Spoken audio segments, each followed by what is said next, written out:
So this is a little off brand for me, but I'm seeing a lot of new investors having a lot of questions about Dogecoin and GameStop and what they should and shouldn't do.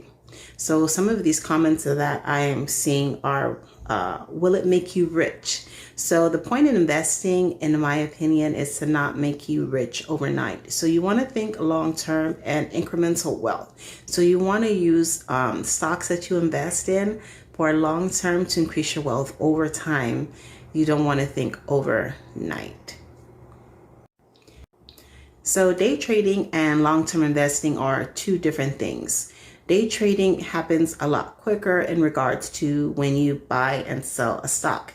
That's typically when you will hear people say buy low, sell high.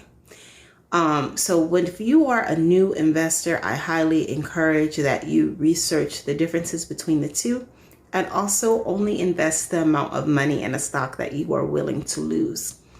I say this because if you only invest the amount of money that you are willing to lose, if you do lose it, you are not hurt. You don't feel the pain from losing that money. Also, if you invest only the amount of money that you are willing to lose, you are more likely to keep that money in that stock to see the long-term benefit of having that stock do well.